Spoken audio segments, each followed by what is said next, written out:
அதிமுக முன்னாள் அமைச்சர் விஜயபாஸ்கர் தொடர்புடைய நில மோசடி வழக்கில் யுவராஜ் என்பவர் கைது செய்யப்பட்டுள்ளார்.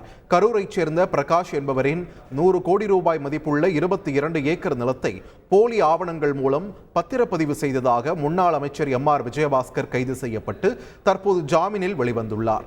இதே வழக்கில் காவல் ஆய்வாளர் பிருத்விராஜ், பிரவீன், சென்னையைச் சேர்ந்த வழக்கறிஞர் சார்லி என 4 பேர் கைது செய்யப்பட்டிருந்தனர். வழக்கில் விஜயபாஸ்கரின் சகோதரர் சேகரும் சேர்க்கப்பட்டிருந்த நிலையில் அவரது முன்ஜாமீன் மனு தள்ளுபடி செய்யப்பட்டது. இதனைத் தொடர்ந்து சேகர் மற்றும் அவருடன் இருந்த செல்வராஜ் உள்ளிட்ட இருவரும் கைது செய்யப்பட்டனர். இந்நிலையில் யுவராஜ் என்பவர் மீது சார் பதிவாளர் முகமது அப்துல் காதர் பத்திரத்தை கேட்டு தன்னை மிரட்டியதாக புகார் அளித்தார். இதன் அடிப்படையில் கைது செய்யப்பட்ட யுவராஜ் முதலாவது குற்றவியல் நடுவர் நீதிமன்றத்தில் ஆஜர்படுத்தப்பட்டு தற்போது 15 நாட்கள் நீதிமன்ற காவலில் சிறையில் அடைக்கப்பட்டுள்ளார்.